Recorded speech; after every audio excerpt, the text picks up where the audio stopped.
Introducing to you is this amazing adventure mobile, a 1976 Volkswagen Transporter bus, fully customized by Stephen Smith. This gentleman right here standing in front of me. And we're gonna do a virtual walk around that's gonna show all of the amazing features and customizations that he personally did with his own hands. Ready to go to its next new owner. So Steve, could you tell me a little bit about this really cool front bumper that you actually mounted on here? Sure. Yes, this is was actually for Jeeps at first, and I made it for my purposes. Put it on, put it on this bus. It's solid, heavy duty. It's not going anywhere. But I wanted something if you encounter anything on the trail that needs to be encountered, that this will be able to take care of it. I've got the license plate mounted on a spring-loaded mount so that gets out of the way if it needs to.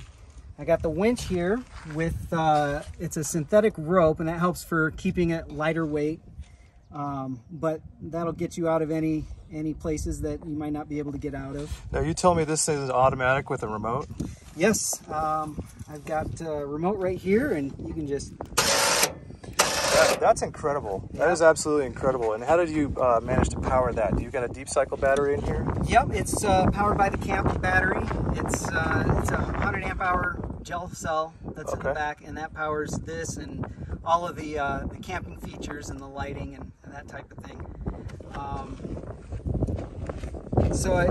I've got this this Bend logo that I put on there because this came from the steel shop that I got all the metal to fabricate everything on the bus, and I thought that just finished it off nice with a little clear-coated rust patina to it. The patina on this bus is absolutely fantastic. Being the fact that you were able to retain the original factory color on this thing, it's it's pretty straight body. I don't see any rust on this bus. Yeah, it's very clean, not much rust. It does show some use and some wears, a little dings here and there, but right.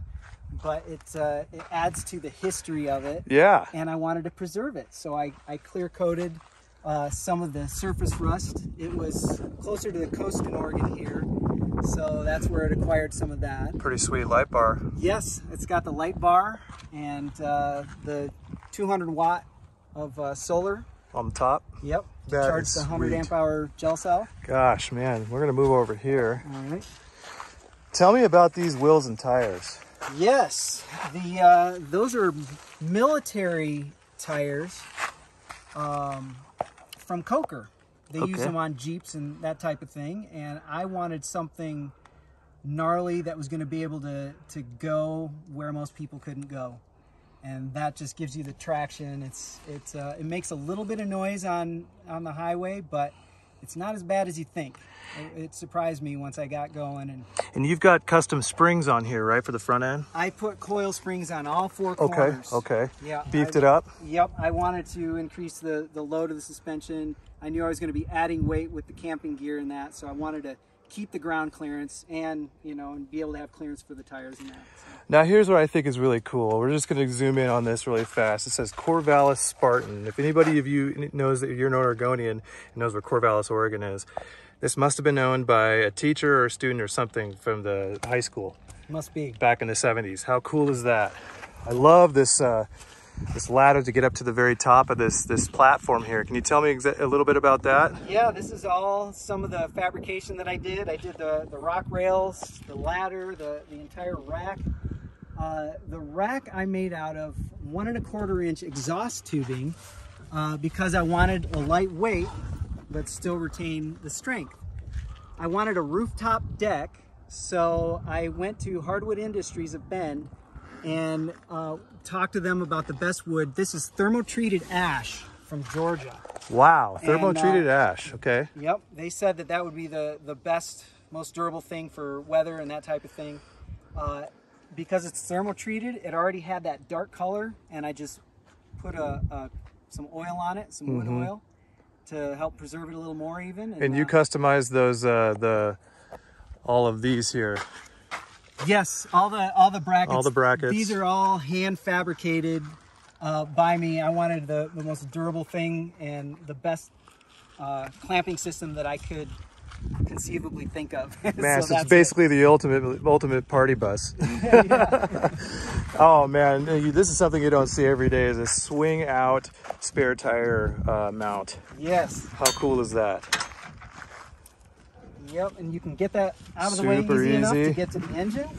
Smitty-built bar bumpers, real durable. This was a truck bumper, and I modified it to fit the bus, and then I put the whole spare tire carrier on it. That's fantastic. What do we got in there? This is a Type 1 engine. Oh, wow. I wanted something a little more reliable and easier to work on. It is a 2007 cc. So for the engine heads, it's a 90.5 bore by a 78 stroke. And everything is completely fresh and new. And it's a great power plant for this bus. Dude, yeah, and from riding with you in it, it has plenty of power. I can tell you out there who's watching this video, it's legit. Right on. So, and I added the license plate to the back to the spare tire. With LED lighting. Yep, LED lighting, and there's even a brake light incorporated in that. Oh, check this out. So cool. This bus is really sweet. Original plates are with it. That may not matter for a buyer, but those are the plates. If you're an Oregonian, you'll like it. Here's the other side. And again, the patina on this bus is cool. The way it's set up, the fact that you retain it by putting new rubber all around it, really going through the whole thing, mechanically wise, electronically wise, you've gone through the entire bus. So there is nothing anybody should ever worry about in the near future. Lights. Yep. And I also noticed, just before we go inside, is this copper piping here. Yeah, that's some brass tubing. Okay. And I used that for the conduit that brings the electrical back from the solar panels. Okay. And also brings the power to them. Wow.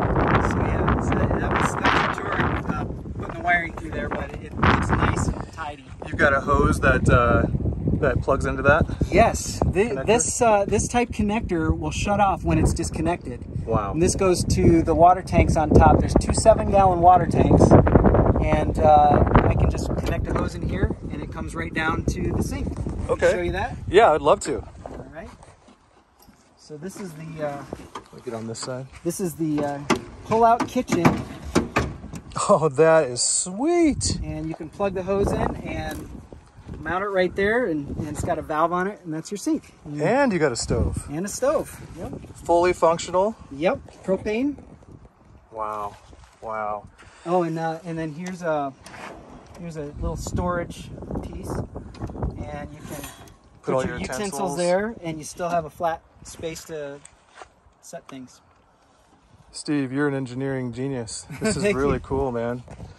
I am curious about, I noticed in the front, we'll go back to the front, because I saw an 8-track player. Can you show me that real quick? Yeah. This is awesome.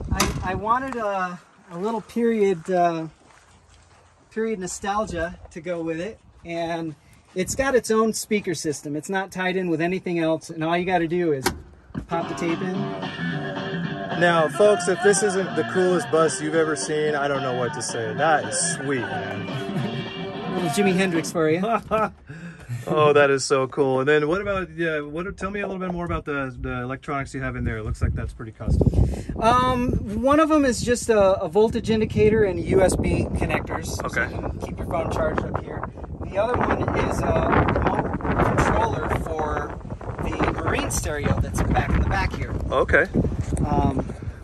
And I used that because it was the most compact that I could find. It had plenty of power, and it had all the inputs I wanted for the accessories that I was using. Right. It's got subwoofer outputs, which I've got two 10-inch subwoofers. Let's see those subwoofers. They're underneath the seat, correct? Yep, they're under here. Oh man, that's a sweet spot to put them too. Yeah, it worked out perfect. Little vibrators for when you're driving around. And then inside this cabinet here is where you're talking about. Yep.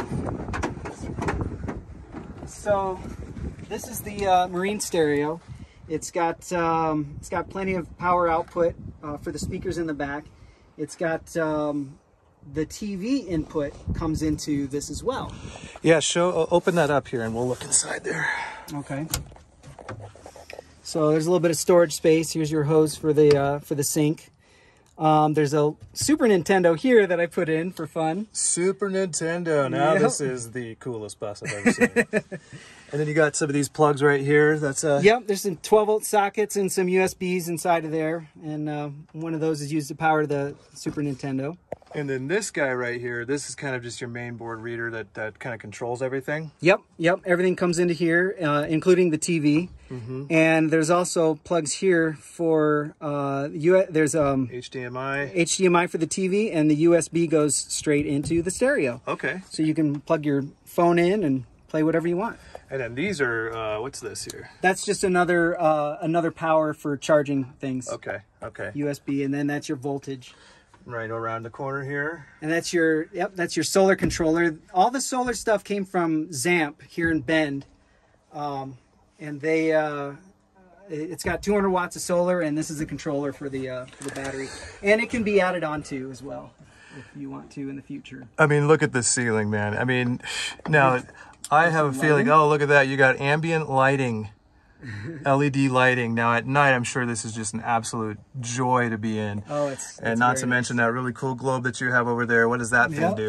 It's just a light. It's kind of a fun little feature. A little party light. Oh yeah, you got to have the party light on this bus, man. It changes color, and you can stop it if you like the color. Oh, that's so cool. And everyone's gonna want to know who's watching this video. You got a big screen TV in the back. It's a 40-inch, and it's got a built-in DVD player. It's got an antenna tucked back in the cabinet. The Super Nintendo is also connected to it, and it's connected to the stereo. Can show us how to improve it for free. Then we can find a place with a sitting here listening to this with the subwoofers behind me. I mean, you could really, it's like you're in a little studio. It really feels like you're in a little studio. It's a mini home theater. Literally a mini home theater. If any of you folks are looking for the ultimate van life, this bus, this bay window bus, has been resurrected by my friend here, Steve.